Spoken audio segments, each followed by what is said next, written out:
Hello and welcome back to the GSMC Sports Podcast brought to you by the GSMC Sports Network. I'm your host TJ Mabardi. Today is Friday, February 2nd, and today we are going to be getting into the NBA All-Star teams as we finally had the reserves announced last night. So I'm going to be giving my thoughts on who was snubbed, and then we are likely to have a couple of injury replacements taking place, at least in the Eastern Conference. So I'll be talking about what I think the NBA should do as far as replacements there.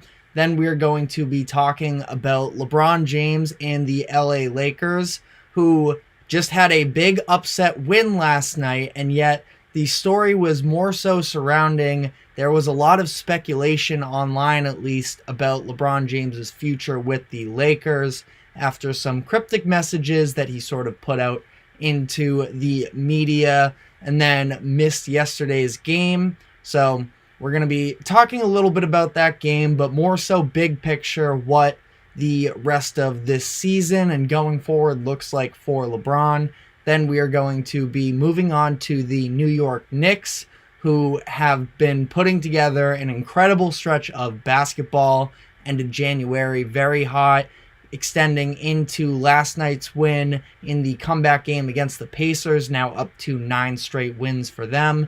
And then finally, we are going to be ending the show talking about the New York Jets, who The Athletic put out an article earlier this week, I should say, about the Jets and the dysfunction that has gone on in their locker room. So we'll be getting into all of that.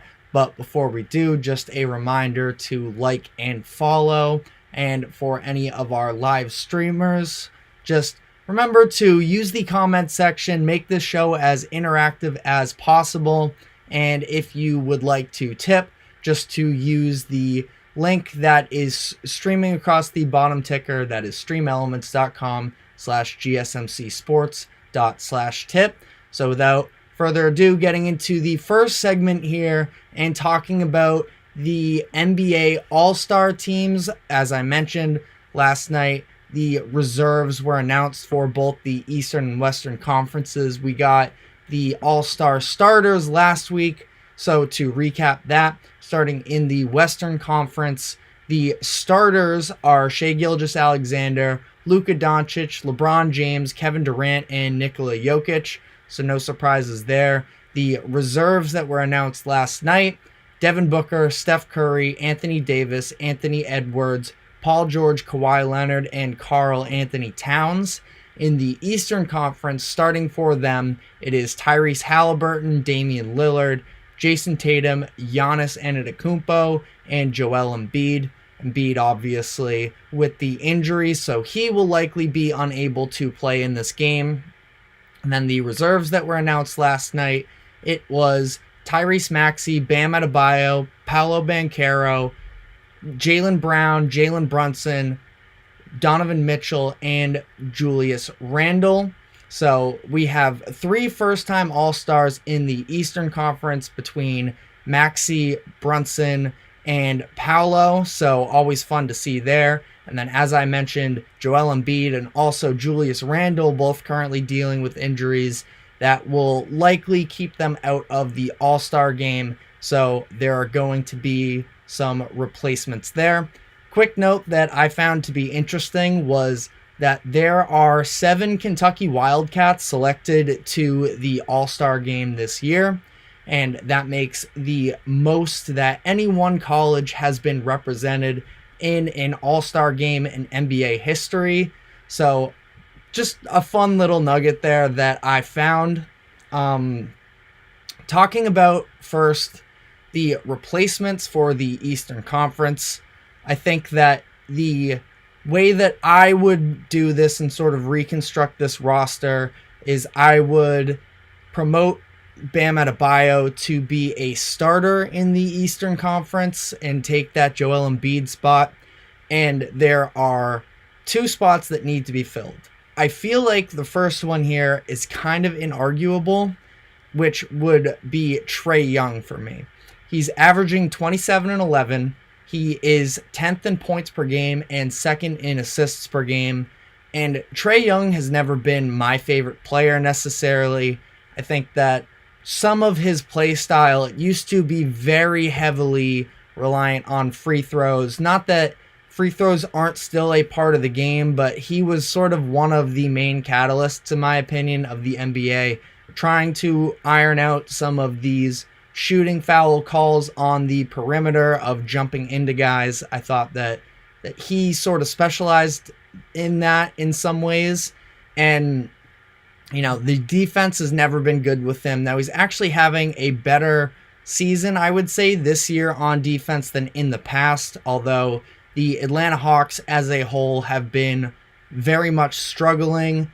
And for that reason, I think people are just sort of over the big statistic games from Trae Young, even though I think that this year he's been more unselfish and has actually been trying to produce more winning basketball than in years past, where it used to be a ton of usage for him. It was just him with the ball and sort of the rest of the group watching.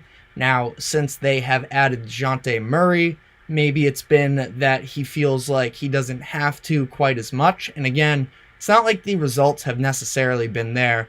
They are 20 and 27. They are technically in the play-in tournament area, but they are not a good team right now. And as a result, they are looking to potentially move DeJounte Murray and try and reconcile some of the assets that they gave up for him a couple years ago. But I think that we're talking about the All-Star game here, which has always been about, at least, in the 2000s minimum, it's been about the high-scoring offense, and it's been about putting on a show. And Trae Young, he is a star. He's not the most popular star necessarily, and I know that the coaches are actually the ones that choose the reserves, and he was left out by the coaches, which could maybe tell you something about the brand of basketball that they think he puts out there. But nonetheless, back-to-back seasons, averaging 27 and 10 assists and not making the All-Star game, I feel like he should be a shoo-in here for being a replacement for either one of those injuries. And then I think it's that second spot that sort of has a little bit more of a debate behind it. You could go with Jimmy Butler, who we obviously know he's one of the best players in the NBA, but has missed a lot of time this season. You could potentially look to a Boston who, yes, they have the loss last night, but are the best record in the NBA, have tons of talent. You could even make an argument between two different players on the Celtics who could potentially make that replacement spot. But I would go with Scotty Barnes. And Scotty Barnes, I feel like, is somebody that's sort of been flying under the radar a little bit, because it's not like he plays the flashiest game necessarily. He plays on a Toronto Raptors team that doesn't get a ton of coverage, and they haven't been very good. The Raptors were in a weird spot coming into the season where they were sort of undecided on what direction they wanted to go. Are they still trying to compete at a high level? Are they going to rebuild? They sort of botched, in my opinion, the way that they went about this over the past 12 months, where they let Fred VanVleet walk for nothing. They were reportedly offered 3-4 first-round picks for OG Anunoby and didn't let him go. And then they just sort of, all of this happened. Pascal comes into the final year of his contract, and he's not really quite as sought after as an asset because of the lack of contract stability in that. He says he wants to hit free agency. Now, they did what they could to sort of make up for this, and I think that ultimately they've picked a direction, and it's fine. It's maybe not the full package that they could have gotten if they had moved earlier, but all this being said, I think that this just contributes to sort of the lack of respect maybe that the Toronto Raptors have gotten, and as a result, the lack of recognition that Scottie Barnes has been getting for the play that he's putting out there. I think that he's very much improved this year, specifically from the three-point line, which I know that it's sort of just reductive to only talk about the three-point line, but obviously this was standing out as a whole in his game. He's now shooting a career-high 36% from three, and what's really stuck out to me about Scottie Barnes this year is the way that in these crunch time minutes, he actually elevates his game. The Raptors have been in a lot of crunch time possessions because, again, they're not a great team, but they are a competitive team, and they are in a lot of these games. And what surprised me is the fact that Scottie Barnes has been able to be that guy for the Raptors, kind of more so. I like Fred VanVleet a lot, but I do think that there's a little bit of something when he is your best player, you're playing in a half-court slowed down game, how much he going to be able to be the leader to elevate you. He was phenomenal in the 2019 finals run for the Raptors, but not really quite a true alpha, I think, in crunch time situations, and I think that Scottie Barnes is sort of elevating himself closer to that. He's shooting 5.3 threes a game while shooting this career-high three-point percentage. In the final 5 minutes of 5-point games, he's actually elevated that to even 43% from three. And as a whole, he's averaging 28 and 5 on the season. You know, these other names that I've sort of thrown out there with the Jimmy Butlers, with some of the Celtics options, I think that availability is just sort of what should drive Scottie Barnes to end up taking this spot, as he's played in all 47 of Toronto's games. Jimmy Butler has played in 33 of 48. He's missed 15 games. Kristaps Porzingis, he's missed 15 games for the Celtics. So I think that Scottie Barnes is the deserving last replacement, at least as it stands now, where we need two in the East. Now, just bigger picture, snub talk as a whole, I think that the Western Conference is really where I look at the snub conversation, because yes, the Minnesota Timberwolves are the number one seed in the Western Conference. They have the second best record in the league, but I do not think that Karl Anthony Towns should have been selected as an all-star over Domantas Sabonis, especially considering the Kings have 0 all-stars despite how good they have been this season. And it's not like the Kings are necessarily surprising anybody anymore that they're a good team, but still to have neither De'Aaron Fox or Domantas Sabonis as an all-star. And granted, the Western Conference, the race for this all-star selection, I think, was a lot more jam-packed than it was in the Eastern Conference. But to leave out both of those players while the Kings are a top 5 seed in the West, they are 27 and 19, and Sabonis is averaging 20, 13, and 8. He's leading the league in rebounding. He's playing really good basketball. Fox is also having a tremendous season too, so if you would like to argue that it should be De'Aaron Fox over Karl Anthony Towns, I could be on board with that as well. To be honest, I don't think that Karl Anthony Towns is the second most valuable player on his team. I think it's Rudy Gobert. When it comes to the All-Star game and sort of the showmanship of it all, I'm not surprised that Rudy Gobert didn't make the All-Star game, and I'm not necessarily advocating that he should have made it over these Kings players either. But I think that it's just sort of towards the argument as a whole of the Timberwolves shouldn't have had 2 All-Stars over 0 for the Kings. And I like watching the Timberwolves. They are a lot of fun. They've been a good story this year. They've been very entertaining from some of the drama standpoint of it as well. But I think that the Kings are just a very solid team. They deserve to be represented in these all-star games, and to have neither Sabonis or Fox is a mistake. Now, other than that, I don't think that there was really any outstanding snubs. Lauri Markkanen's having a great season for the Jazz, but the Jazz are right on the brink of being a lottery team versus a play-in team right now.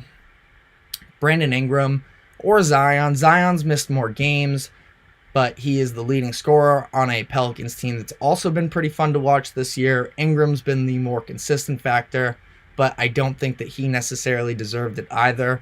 My main gripe with this would be Karl Anthony Towns over Sabonis. And then as we are rearing up for this first break, I'm curious what the public thinks on whether or not Trae Young was a snub. Now, it's something we don't even have to necessarily argue about as a whole because of the fact that he is likely going to make it as a replacement.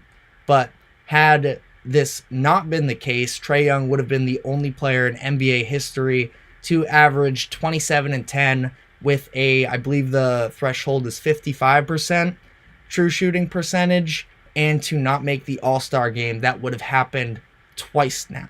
Or effective field goal percentage, one of those. Again, it's a little bit of a cherry-picked stat, but it just goes to show that Trae Young doesn't really get a lot of respect around the league, and I'm just a little curious as to why that is, but I also don't know if I would have really put him over any of the other guys. Maybe Paolo, but the Magic have been very good this year. Paolo in crunch time has been huge for them and a big part of their defensive two-way identity. So I think that they got it right for the most part. Other than, again, my one gripe about Karl Anthony Towns. But that is all I have on the All-Star game. We're going to be taking a quick break, and when we come back on the other side, we're going to be talking LeBron James and the Lakers. So stick with us. I feel like I'm losing my mind. Is everybody in the world blind? Please, Lord, give me a sign, a sign. I feel like I'm losing my mind. Is everybody in the world blind?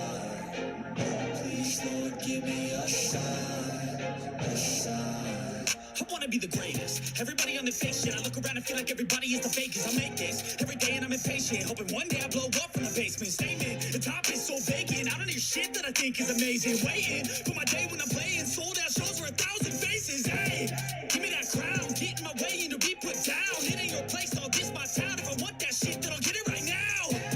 I'm losing it, the news it fits. I'm losing shit, a stupid myth. You choose to live or choose to dip. You choose to fight or lose your grip and lose a gift. Oh, I feel like I'm losing my mind. Is everybody in the world blind? Please, Lord, give me a sign, a sign. I feel like I'm losing my mind. Is everybody in the world blind?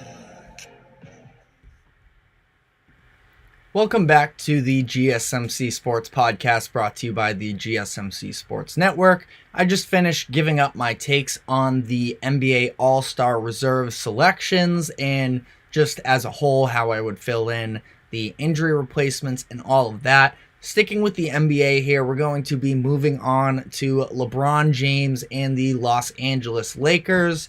Now, there was sort of a weird amount of traction surrounding this idea that a trade was going to be going down, that either from LeBron's side of wanting out or the Lakers trying to sort of unload in this middling year for them and get some sort of value for LeBron. It was very weird. I thought no chance this was happening the entire time, but I thought it was notable that there at least was all the conversation that there was. It was sort of picked up because LeBron James, he was ruled out earlier in the day for the Lakers game against the Celtics. Him and Anthony Davis both were. And this was coming off of a loss to the Atlanta Hawks on Tuesday, where after the game, LeBron made some pretty interesting comments about how he was asked about what message he would send to his teammates. He said, "I don't have any messages for my teammates."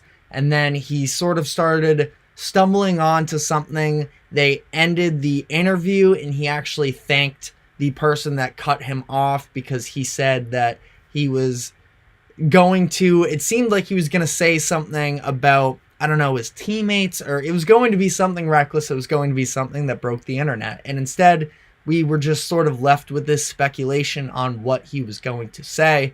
And then later that night, in the middle of the night, he tweeted out an hourglass, just the classic, if you are a pro athlete and you want to sort of get the media going on something, you tweet out either the hourglass emoji or the eyes emoji, and that's what he did, and it led to all this speculation. And then to have him be sitting out a primetime game just a couple days later got the people going.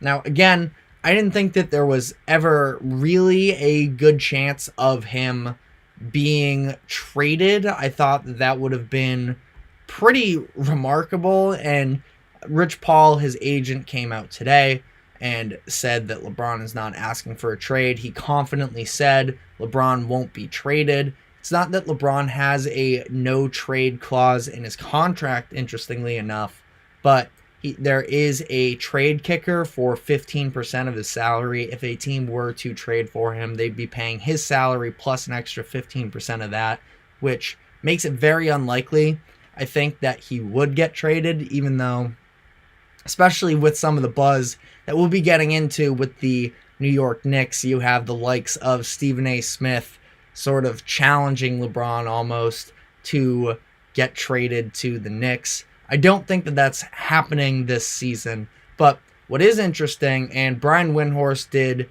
a very good job sort of covering this whole idea, pointing out the fact that LeBron he still has a player option for next season, and it is worth $50 million. That's a lot of money, and we're talking about LeBron James, of course, but now at 39 years old, how much money is he going to draw in free agency? Now, that's a whole nother debate necessarily. I think that you have to give him big time money on a shorter term deal, but $50 million is $50 million. And when you're LeBron James, it's not that you're concerned over $50 million, but I'm just curious whether or not he hits the open market, if he could make more money than that. If you have any thoughts, feel free to let me know. But I think that this is, as Windhorst pointed out, the first time in LeBron's 6 years with the LA Lakers that he has an out of his contract. He's been actually earlier on getting contract extensions done through the first couple times that his contract was approaching a standstill, or an expiration, I should say.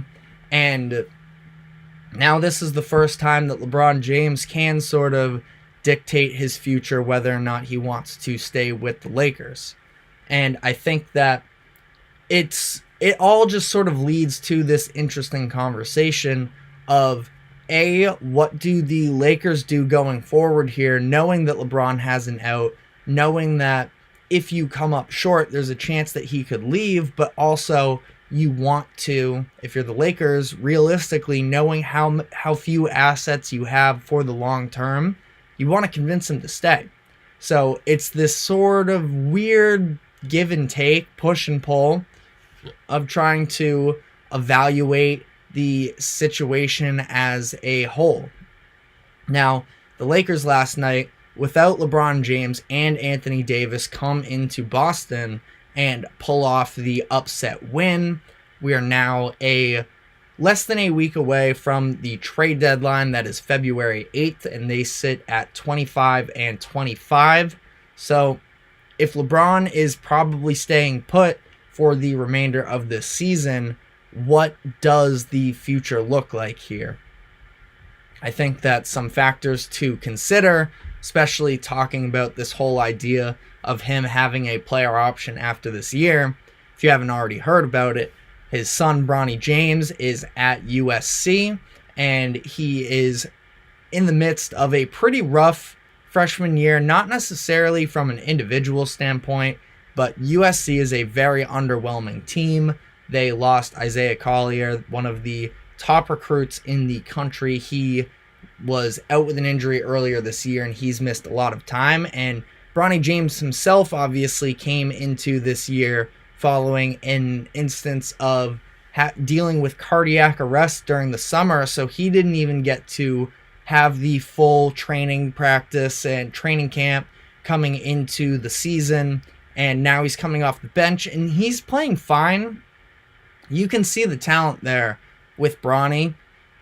If I were any sort of a credible advisor to Bronny, I think that he would probably benefit from at least one more season in college. I think that what stands out to me the most, I think, is sort of the lack of conviction he has with his decision making. He's playing for a USC team that has a lot more experience behind them, some years behind their starting rotation players coming off the bench as well. He is just about, if not the youngest player in the rotation for USC, the second youngest player. Only one other freshman gets real playing time, at least as the current moment, with Collier injured. So I don't know if Bronny James is really NBA ready, but that being said, if he were to declare for the draft, I think it's almost a shoo-in that he would get drafted just for the chance of a team trying to draw LeBron James to their organization, which is, again, is it necessarily the right move for Bronny? Not really, in my opinion, but at the same time, he can guarantee himself an NBA contract, and I don't know, maybe learning among the ranks of LeBron James and the rest of the team an NBA roster as opposed to this bad USC program, at the moment at least, could be more beneficial for his growth. But again, that's just sort of my thoughts on Bronny as a whole. But on this bigger conversation about the Lakers and whether or not they should be investing into this year, I think that it's probably a legitimate concern that LeBron James and Anthony Davis have been primarily healthy all season. Two guys that are, I mean, LeBron James, it's more so that he's old, and yes, he's been dealing with some injuries through his Lakers stint, but I think that when he misses games more times than not, it's not full load management and it's not full rest, but he knows that he has to be fully himself come the playoffs. Anthony Davis has very much been an injury-prone player through his career, and he's been very healthy for the majority of the season. And despite their two best players playing in the majority of games, they are still just a 500 team, which is definitely some form of a concern. I do think, though, that there's got to be some level of I know the in-season tournament wasn't necessarily the highest level of competition. Once they got to the knockout round, they played a Phoenix Suns team that was obviously still coming together, still very new. Brad Beal was out for that game. He had not been playing consistently for them yet. Then they went on to play a young Pelicans team that just sort of seemed happy to be in the moment. And then they beat a Pacers team, also very fun, also very competitive, but younger. These aren't necessarily, I mean, the Suns are a true contender. I guess I mean by this is they had a solid run in the in-season tournament, but it's not like they played the highest level of competition. All that being said, LeBron James was incredible during that run, and that is sort of, I just feel like I can't see that even happen just a couple months ago and be like, yeah, they have no chance when the playoffs come around. I think that LeBron is just the type of player that can elevate his game whenever they need to. And they had a mediocre start last year, and I thought their roster was even worse last year than it currently is now. So I definitely am not ruling them out of anything. And as far as whether or not they're worth investing into, I think that the idea is very much there. It's just a matter of what really is there out there to acquire that would make sense for the Lakers, because you hear the stars that are supposedly on the market: Zach LaVine, DeMar DeRozan, DeJounte Murray. I don't know if any of them fully sort of encapsulate what the Lakers need. Maybe they would be better off trying to get some of the more rotational pieces. Now, up until last night, I was sort of the mindset, if the deal is right, I don't think that Austin Reeves should be untouchable.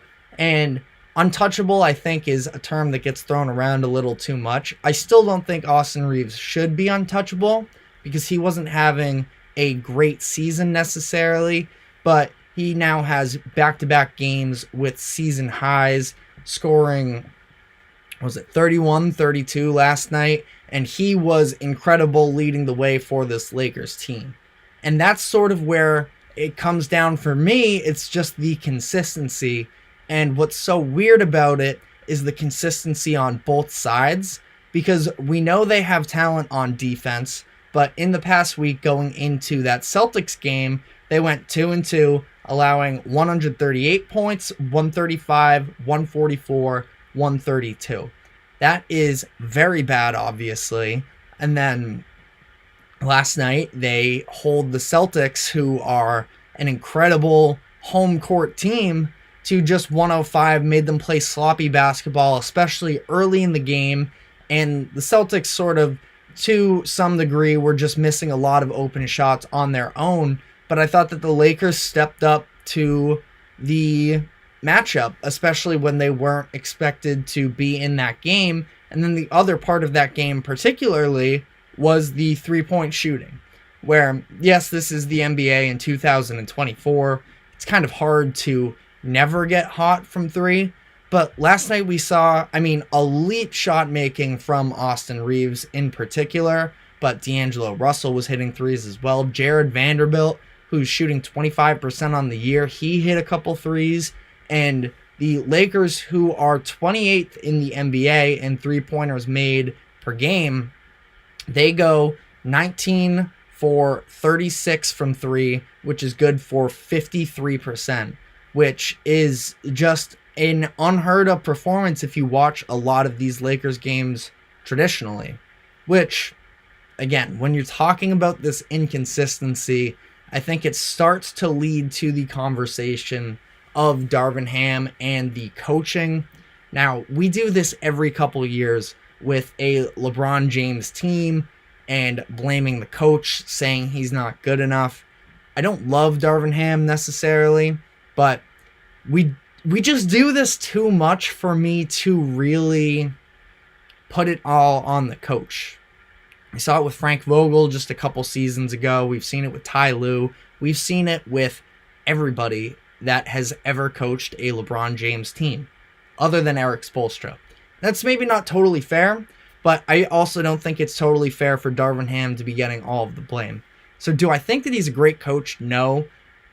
He's really been messing with some of the lineup stuff for them, trying to figure out who he wants to start, taking Reeves and D'Angelo Russell and sort of flipping them back and forth between starters and coming off of the bench. And the struggling with consistency definitely sort of falls on his lap. I don't know that there's a solution necessarily mid-season that they could make to get rid of Ham and find somebody else.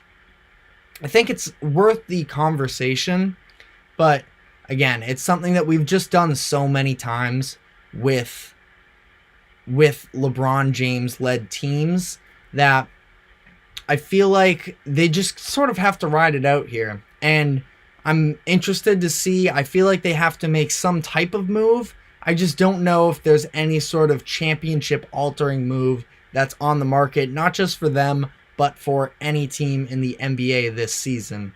But I guess we'll see we are going to be heading into the weekend, obviously. Maybe some traction picks up there. Again, it is February 8th, which I believe is...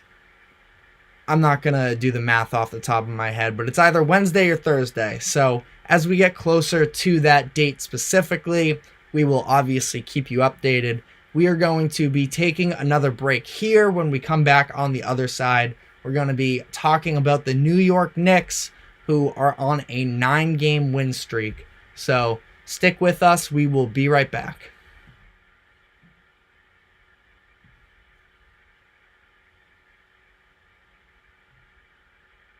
For the best and latest podcasts available anywhere, go to the podcast app on your cell phone and type in GSMC to access free content-rich podcasts on health and wellness, book reviews, sports, entertainment, relationships, social media, movies, technology, finance, and even weird news. Subscribe and download the GSMC Podcast Network's family of shows, available everywhere podcasts are found.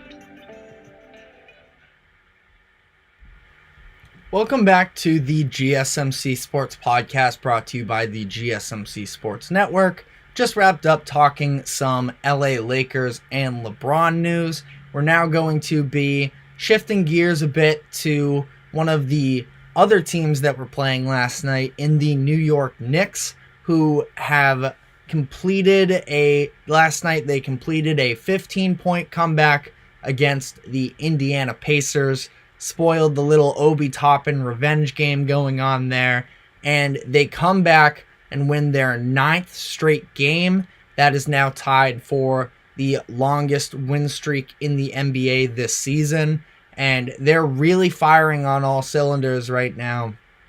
And specifically with that, their now recently announced All-Star Jalen Brunson has really been firing on all cylinders. He scores 40 points in the win last night, shooting 50%.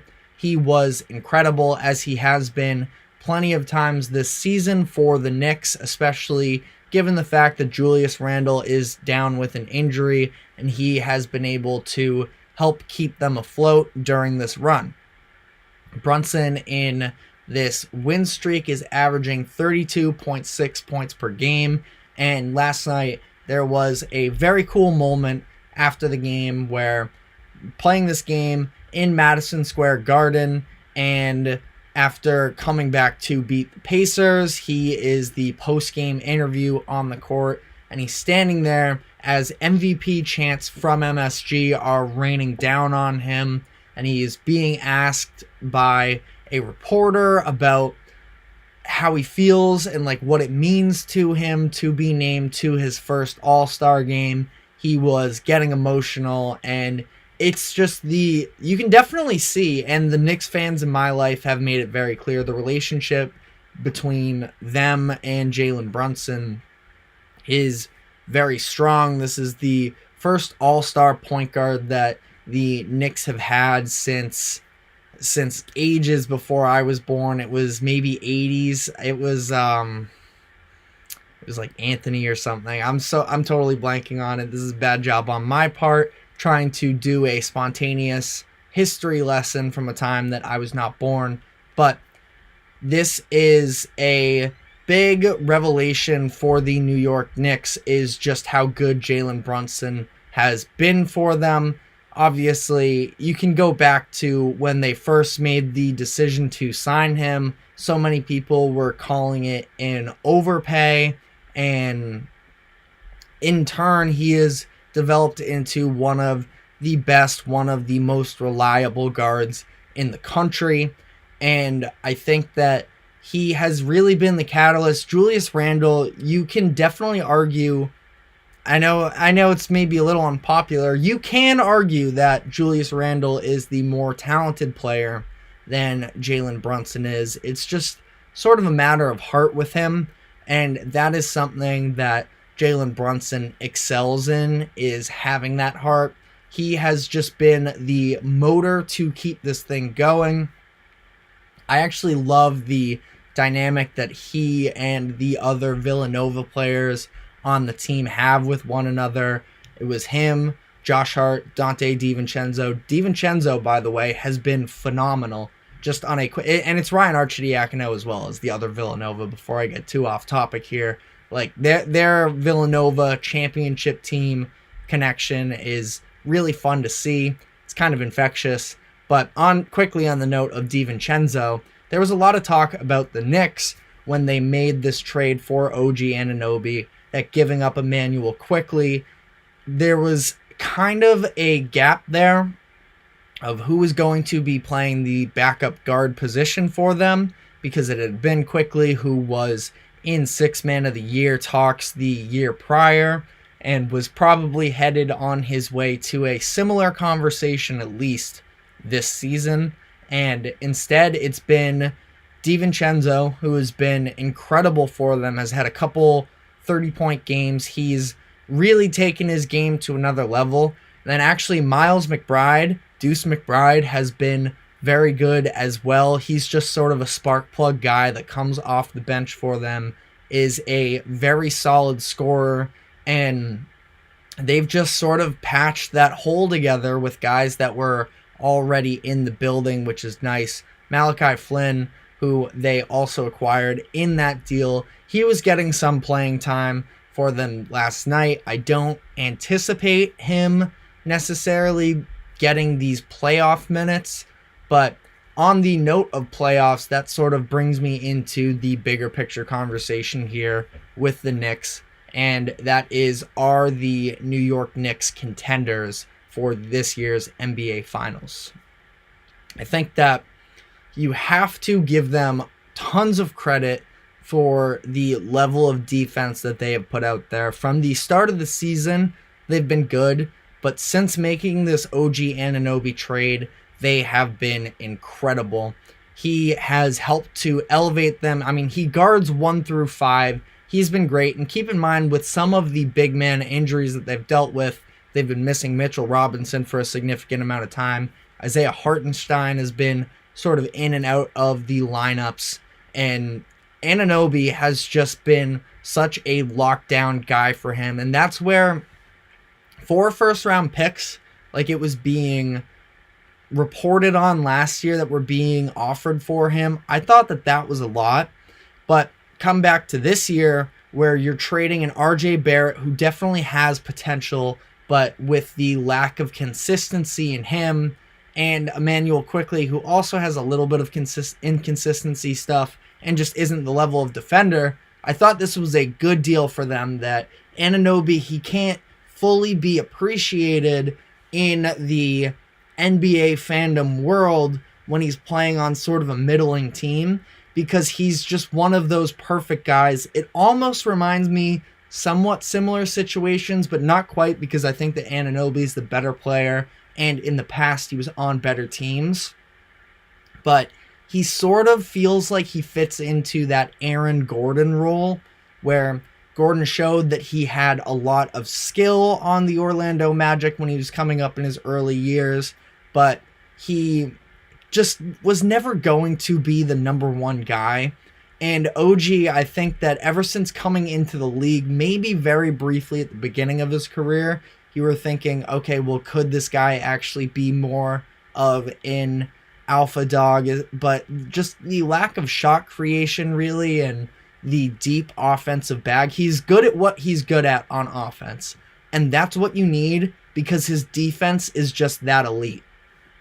And that sort of player doesn't really get rewarded when you're on a middling team, such as when Aaron Gordon was on the Magic. And again, it's not a perfect comparison. I'm coming up with this off the top of my head, but I think that he is an excellent third best player to have on your team, and he really does give them that point of attack defense that they need. It's not that Jalen Brunson's necessarily a liability on defense, but he's not really going to shut down an all-star point guard on the other end. Anunoby can shut down an all-star point guard, an all-star forward, and if you ever need him to sort of play up in size, like you look across the Eastern Conference and some of these teams that they're going to be competing with, you have the likes of big size with the Boston Celtics, who maybe they start Kristaps Porzingis at the 4 one game if they're starting Horford at the 5, and they try and overwhelm you with size. And the Celtics 1 through 5 have size as it is. The Bucks with Giannis and Brook Lopez, you can stick Anunoby on them, and it's not like you're ever going to necessarily, when you're playing elite level scorers like that, be able to fully take them out of it. But I have full confidence in Anunoby to be able to step up to guard any of these bigger forwards as well as I do with anybody in the NBA.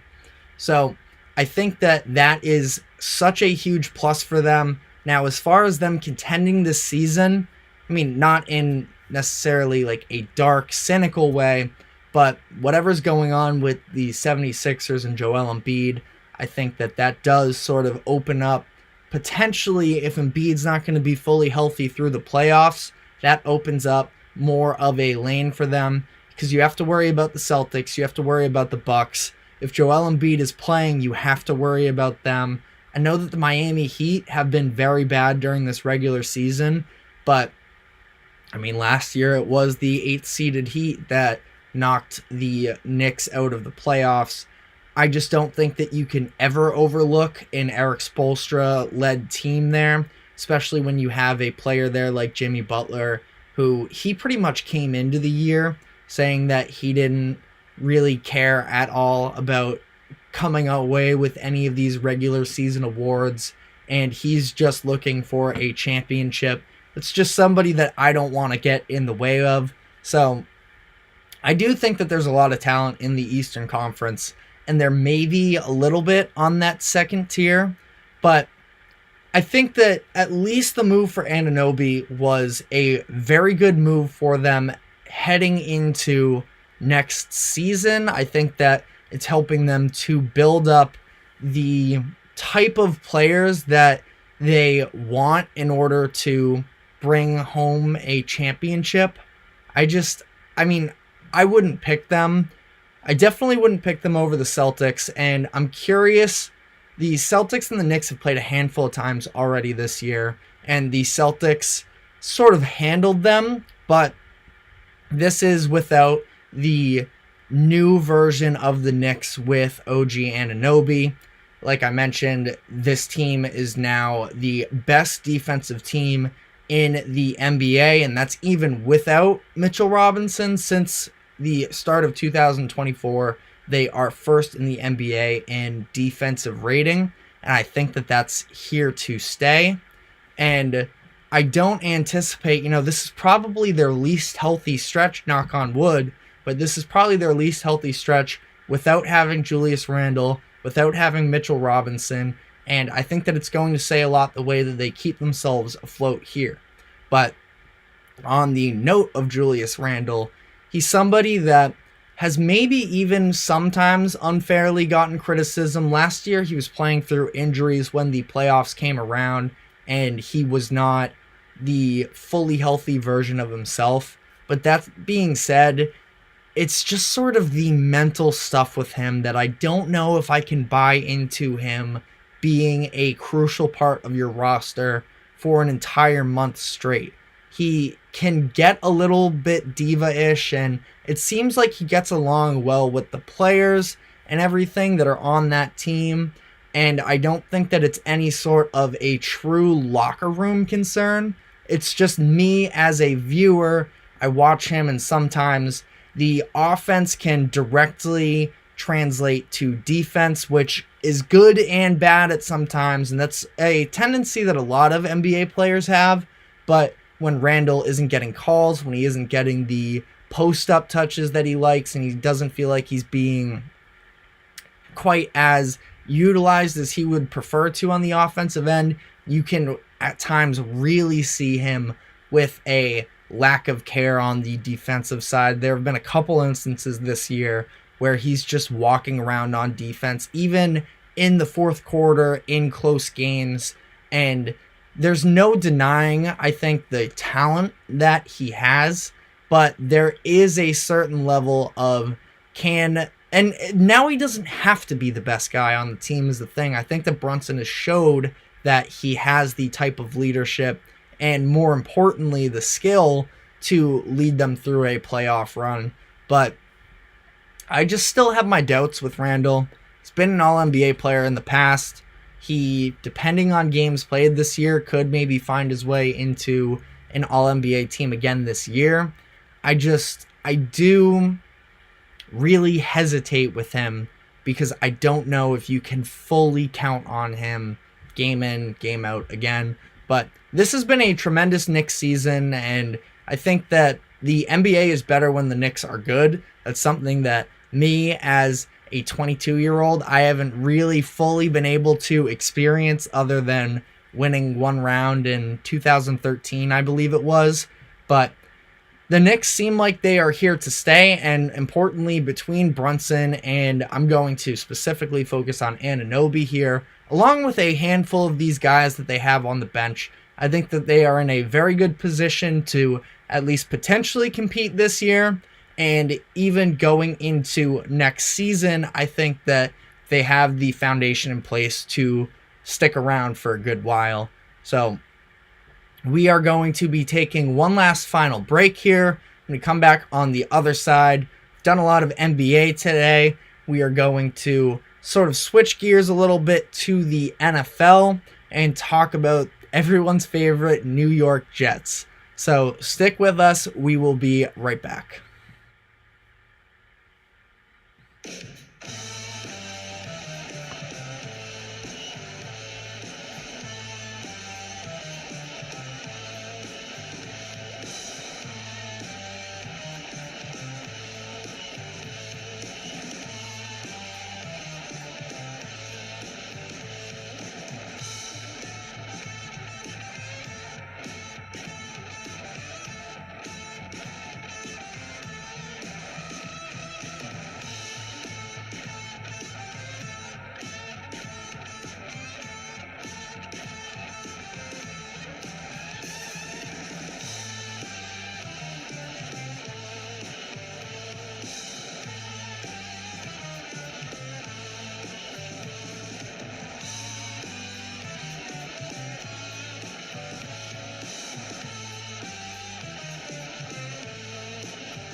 Welcome back to the GSMC Sports Podcast, brought to you by the GSMC Sports Network. Coming up on our final segment here, we've been doing a lot of NBA talk through the day, talking about All-Stars, talking about the Lakers, talking about the Knicks, sort of those big market, all those types of things, topics. We're going to stick with the idea of a big market here, as there was a very interesting Athletic article that was posted earlier this week talking about the dysfunction of the New York Jets. So we are going to be covering that, giving sort of some of the takeaways from that article for what was a very interesting, I guess you could say, Jets season.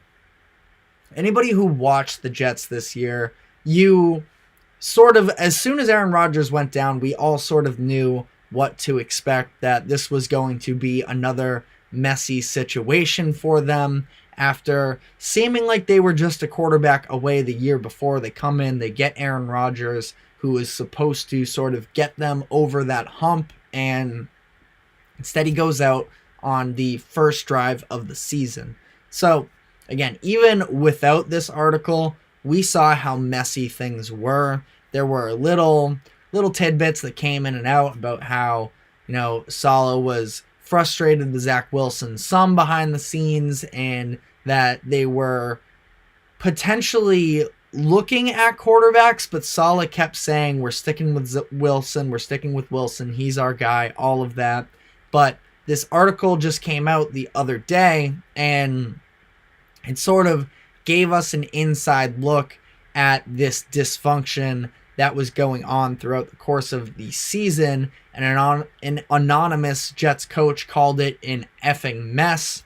And I think that it really goes back to before the season even started. If you remember, it was last summer, springish, where Aaron Rodgers was potentially going to make this decision on whether or not he wanted a trade to the Jets, and that was all that was going on in the media every day.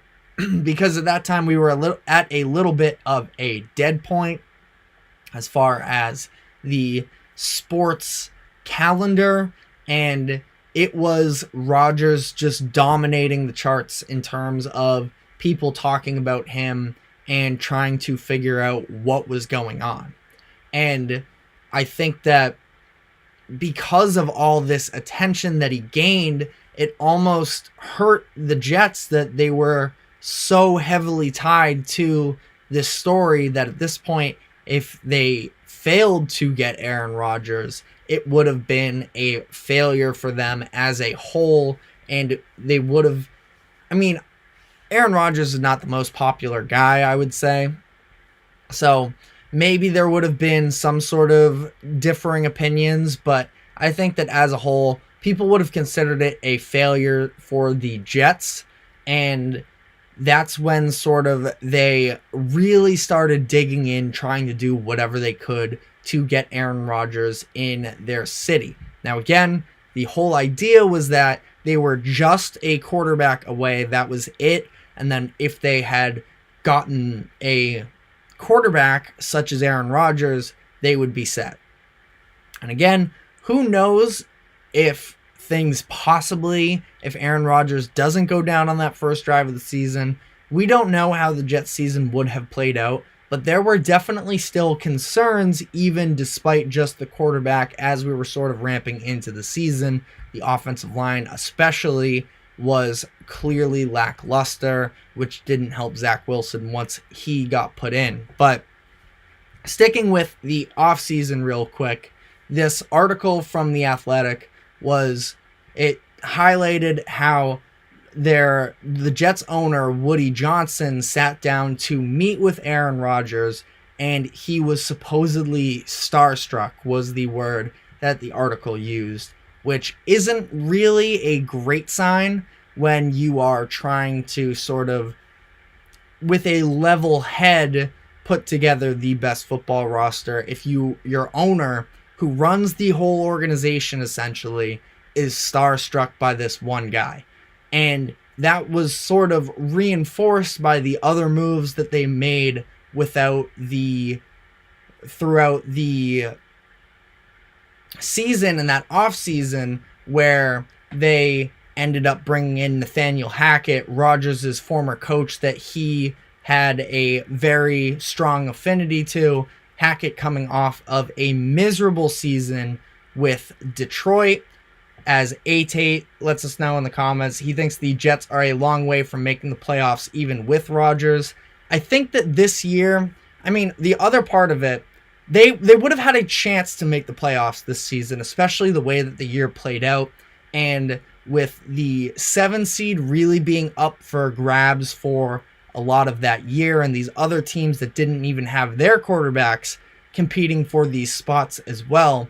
But you saw, and something that sort of went under the radar during this whole roster building process, was the fact that outside of Garrett Wilson, who we can all agree is a very talented, very young receiver, they didn't really have much else going on, which is part of why the concerns came in as they were doing this whole Rodgers campaign of bringing in Allen Lazard, bringing in Randall Cobb, these guys who haven't really been big-time performers, especially Cobb. And not that Cobb was necessarily a focal point, but he hadn't really produced much on the field in the NFL in years. Allen Lazard had a terrible season, which sort of got into a little bit of the dysfunction as he was calling the team out for not playing with enough effort, despite him being terrible. And there was this idea about the offense and defense not being fully aligned, even dating back to last year when Zach Wilson, after the Patriots game, that the Patriots won 10-3 on the walk-off punt, where he said that he didn't feel like he let the defense down despite only scoring 3 points, and the defense itself not even allowing a touchdown and them still losing that game. And they were trying to keep that balance all throughout. And here was an example this year where reportedly it did not go over well when Lazard said they didn't play with enough effort, and he had gotten a somewhat sizable contract from the Jets. Again, presumably also a lot of the reasoning behind that was to try and lure Aaron Rodgers. And when they made these moves, such as Hackett at the time and Alan Lazard, there was no guarantees that they were getting Rodgers, and they said that whether they get him or not, they feel comfortable with the decisions. I don't think that that's fully true. I think that they probably were banking on this Rodgers thing to work out one way or another anyways. I don't know if they ever would have let him sort of slip through the cracks. And I mean, who knows? There was the whole darkness retreat saga that took place with Rodgers, where is he in the dark? Is he not? Is he retiring? Is he going to play? All this sort of weird communication going on across the media and with him himself.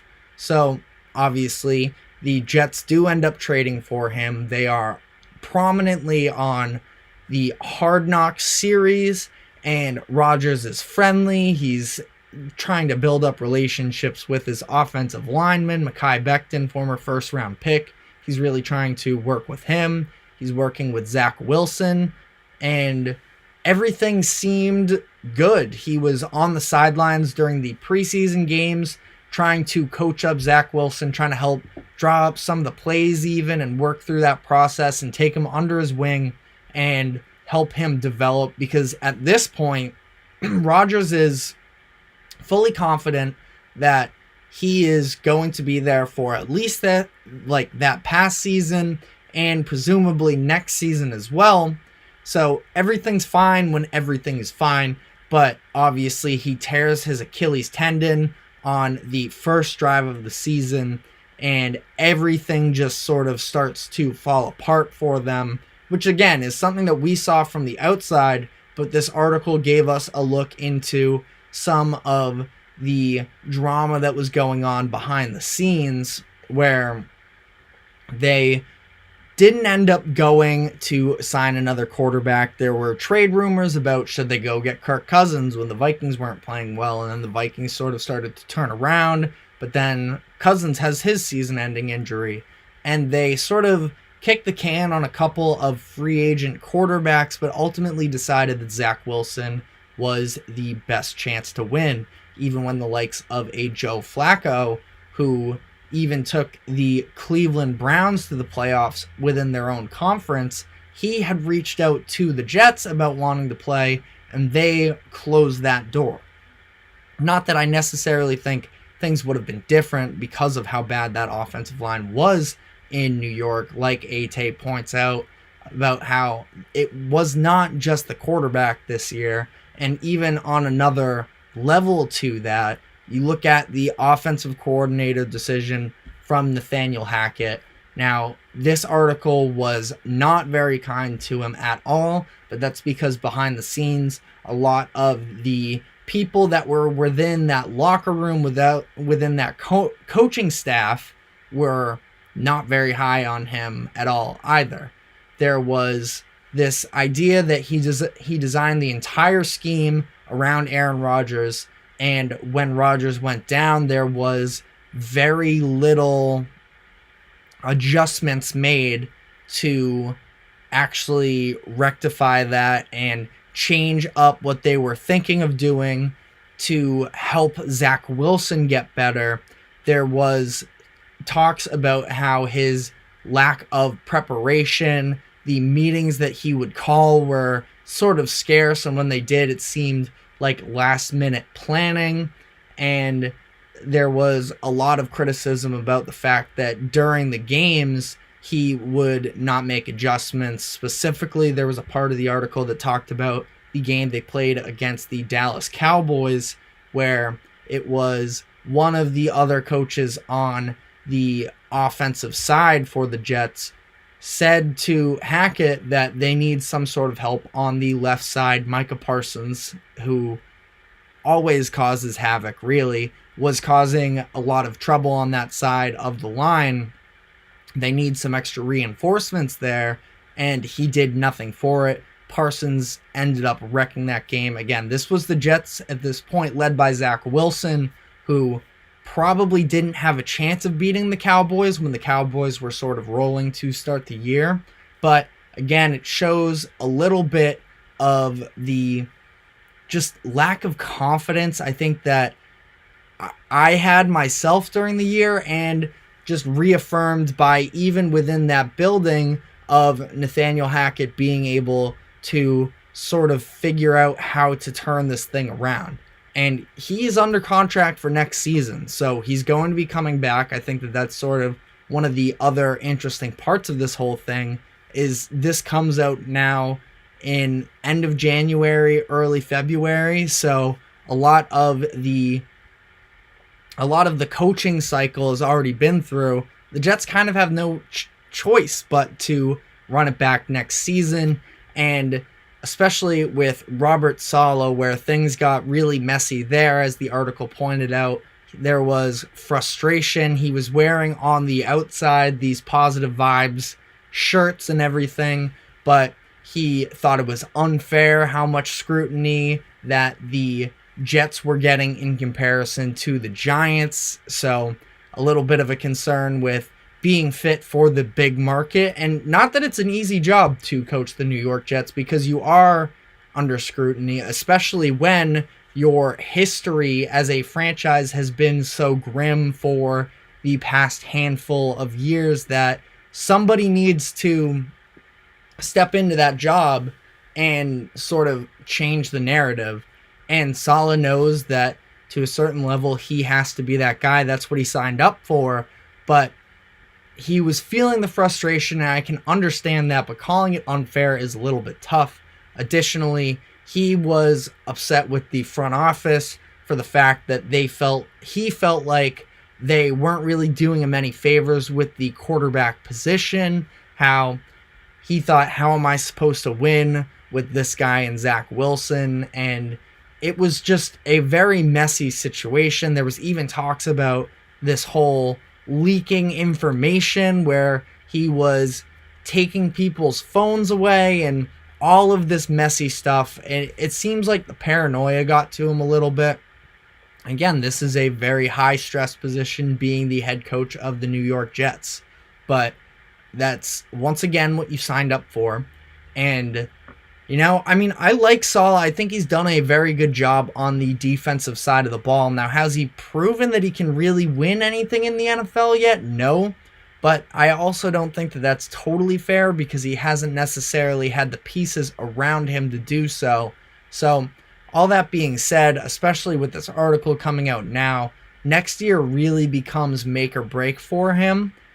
And we'll see. Aaron Rodgers is expected to be back for next season. He has no plans of retiring, but a 40-year-old coming off of a torn Achilles injury, I think, is very scary territory if you're just banking on that again. Now, we still have the whole offseason to see what they can do to make other types of moves and sort of figure out how to make this thing work the best as possible.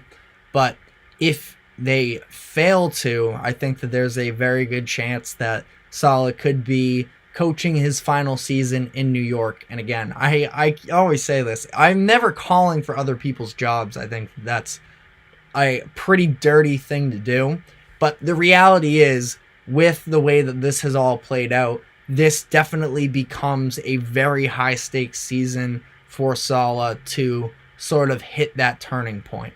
So, with that being said, that is all we have time for today. Thank you very much for tuning in. Just a reminder to like and follow. Thank you to the GSMC Sports Network for allowing us to host these shows. We will be back on Monday at 2 o'clock, so we will catch you then. And one last time, thanks again for tuning in. Have a great weekend.